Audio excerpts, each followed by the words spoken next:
Pro Wrestling Push Me Poll is an objective, database ranking of pro wrestlers by how heavily they were being pushed each month. Not match quality, not retrospective nostalgic name value, but a real-time objective spotlight of who promoters were putting in the biggest spots at that time. Wrestlers earned points for main events, title matches, and big shows, all weighted by crowd size and how big their respective companies were at the time. It gives a month-by-month picture of who was actually on top in the industry, globally, in a given month and year. WWF World Champion The Ultimate Warrior remained number one for October 1990 and continued to build for an eventual showdown against Macho King Randy Savage, accusing Savage of hiding behind manager Sensational Sherry skirts and being too afraid to challenge Warrior personally. He accomplished this by forcing Brother Love to wear a skirt and yelling at him for reasons. The way Warrior was being booked as champion in 1990 just continues to perplex, because we were continuing the slow build towards the eventual Warrior-Savage match. As a placeholder feud, Warrior had been teaming with new signings the Legion of Doom, Hawk and Animal, to battle the three-man team of Demolition, Axe, Smash and Crush, on the house show circuit, and it was that match that the WWF ran on their latest Saturday night's main event TV special this month. Ultimate Warrior and the LOD beat Demolition relatively easily in the end, and the SNME show ends with Warrior formally accepting the challenge of Randy Savage as his next contender, and Macho King and Queen Sherry celebrating in response, Savage declaring himself the once and future champion of the WWF. So Warrior, Savage, the Legion of Doom and Demolition occupy spots 1, 2, 4, and 5 of this month's top 10.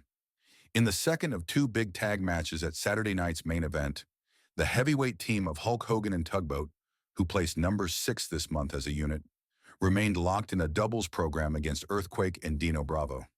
There was still life in that, in the house shows though, so at SNME, we got Hogan and big newcomer Tugboat, Dusty Rhodes' brother-in-law, taking on manager Jimmy Hart's other tag team, Rhythm and Blues, the Honky Tonk Man and Greg Valentine being positioned very much further down the pecking order. To no surprise, Hogan dominates both Honky and Valentine in the early going, until the heels use cheating and rapid tags to work over Tugboat. Enter Earthquake and Bravo. Honky takes out Tugboat with his guitar to draw a DQ, and all 4 of Jimmy Hart's men, Quake, Bravo, Honky, and Valentine, gang up on and beat down Hogan. Earthquake goes for the Earthquake splash on Hogan while the others hold him down, but Tugboat recovers and chases them all off, as Hogan thanks and puts over Tugboat. So these guys remain the best of friends, for now. Elsewhere at SNME, Randy Savage beat Dusty Rhodes, again, by countout, when Ted DiBiase got involved, again, by attacking and bloodying Dusty's son Dustin Rhodes at ringside. The Intercontinental Champion Texas Tornado, who ranks number 9 for October, beat Haku, and Iraqi sympathizer Sergeant Slaughter, gearing up for a program against the now-beloved Nikolai Volkov, beat Coco Beware. The Hart Foundation, Bret Hart and Jim Neidhart, remain tag champions and come in at number 10 for October. Outside of the WWF, NWA World Champion Sting comes in at number 3 for October, and while Sting continued to rack up decent push-me-pull points given his ongoing TV exposure and title run, in reality, TV ratings and house show attendance for the NWA/WCW were actually getting even worse than they had been at the start of the year, and the company's big Halloween Havoc pay-per-view this month was a pretty bad show, in which Sting's 2 ongoing programs, against both the Black Scorpion and Sid Vicious, were both progressed. Sting first appeared early on in the show for an interview with Tony Schiavone until the Black Scorpion appears and wants to show Sting his black magic, which amounts to making a woman disappear from one bit of the stage, then reappear on another bit of it. He tells Sting they'll meet again. This was not a very good segment. Sting's main event match against Sid was not much better. Sid looks great at the start of the match, a really imposing presence, but as the match gets underway, it's clear he's just not ready to be in this main event spot, with some weak-looking offense and even worse selling, while Sting tries his best to make a match of it. It turns into a brawl around the ring. His fellow 4 Horsemen members, Ric Flair and Arn Anderson, come out to distract the ref while Sid mysteriously lures Sting backstage. We lose sight of Sting and Sid until suddenly they are back in the ring, where a weirdly lanky Sting lifts Sid for a slam, then falls backwards. Sid pins him and wins the world title. Pyro goes off and balloons come down, and the crowd actually pops. But then Sting reappears with rope hanging from his wrists.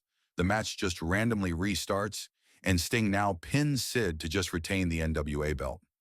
After the bell, with the crowd in complete confusion, we see video of Sting coming back out and confronting a fake Sting, which turned out to be Horseman Barry Windham in disguise. But this was never adequately explained until after the event.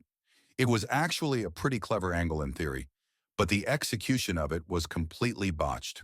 The live broadcast completely missed the in-the-aisle showdown between the two Stings.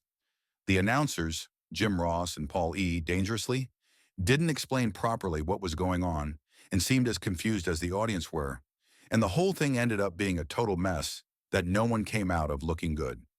Sting just seemed like a victim of bullying rather than a strong champion the fans could get behind, a victim of the Black Scorpion's cringe-worthy mind games, and a victim of the Four Horsemen's machinations to get the belt back off him again. He just seemed like he was out of his depth and confused. If Warrior was being booked badly as champion in the WWF, Sting was somehow being booked even worse in WCW. Sid Vicious and the Four Horsemen came out of this looking terrible as well. In storyline terms, four guys couldn't even beat Sting, even with a Machiavellian plan and an ingenious ruse. Everyone came out of the main event of Halloween Havoc looking like crap, not least the company. Elsewhere on the Halloween Havoc undercard, Flair and Arn went to a double countout against tag team champions Doom, while Stan Hansen upset Lex Luger to win the U.S. title. Stan Hansen ranks number 7 for October as a result of holding both the NWA US title and the All Japan Triple Crown title. It's All Japan that I'm giving my Match of the Month honors to for October as well. A 6-man tag team match at Korakuen Hall with 6 guys all bubbling under the top 10, but just punching out classic match after classic match on All Japan TV at this point. As with all of these, I'll include links to this match in the video description, but what we had here on the 19th of October was the latest iteration of the Tsuruta Gun versus Super Generation Army feud. Jumbo Tsuruta, Masanobu Fuchi, and the Super Generation turncoat Akira Taue versus Mitsuharu Misawa, Toshiaki Kawada, and Kenta Kobashi. This is a superb match, a standout in the midst of a bunch of them from All Japan at this time. Kobashi and Taue start with stiff exchanges, with the crowd solidly behind Kobashi. Kawada and Misawa take turns beating on Taue too, then come alive for Misawa versus Tsuruta, with Jumbo targeting Misawa's midsection to ground him again, and doing the same to Kobashi too. Kawada and Taue hate each other and brawl into the crowd again. Things take a turn for the dramatic about midway through when Kobashi's nose gets legitimately broken, possibly from a Jumbo punch, and they immediately work it into the match narrative. Nasty veteran Fuchi immediately ramming the youngster's face into the guardrail, smashing a chair into it, and stomping his face repeatedly. The heels don't go easy on Kobashi after the injury, Jumbo nailing him with a massive lariat, and Tsuruta Gun refusing to let him tag out with rapid-fire tags. Finally, Kobashi tags out, and Misawa and Kawada swing the momentum back to the Super Generation Army. It all breaks down, and Jumbo targets the perceived weak link Kobashi, but Kobashi, with bloody broken nose, kicks out of a Jumbo folding powerbomb and a backdrop driver. They are really putting Kobashi over here as a fiery babyface who doesn't give up, but a second backdrop driver from Jumbo finally puts Kobashi down and wins it for Tsuruta Gun. This was just a great match, worked around a legitimate injury, and definitely elevated Kobashi's standing. Highly recommend watching the link if you're not familiar with All Japan's product from this time period. Last but not least, rounding out the top 10 for October is New Japan's IWGP champion Riki Choshu at number 8. Choshu got an impressive pin over returning veteran Tatsumi Fujinami in the tag team main event of New Japan's All-Star Wrestling Grand Prix show this month. Bubbling under for New Japan, Keiji Muto and Masahiro Chono remained IWGP Tag Team Champions, and Pegasus Kid Chris Benoit remained IWGP Junior Heavyweight Champion. Bubbling under the top 10 for other promotions, in the U.S. territories, Jerry Lawler won a tournament final over Austin Idol to regain the vacant USWA title. Lawler's 7th run with the USWA title, which was Memphis only again after splitting up with World Class in Dallas. Back in Japan, Genichiro Tenryu's much-anticipated third major Japanese promotion, the SWS, Super World Sports, got going with 2 big events at the Yokohama Arena. At the first, George Takano and Shunji Takano won a tag team tournament. On the second night, Tenryu beat George Nakano in a singles match main event. Interesting times in Japan. In Mexico's EMLL, Atlantis, Lismark, and Ringo Mendoza were the most featured technicos this month, with Pero Aguayo continuing to play a kind of grizzled veteran tweener. So that's the pro wrestling landscape for October 1990. Thanks for listening. Please like, share, subscribe, check out the video links in the description, leave any comments below, and join me next time for November 1990 and the Survivor Series. Thanks for watching and see you next time. Cheers.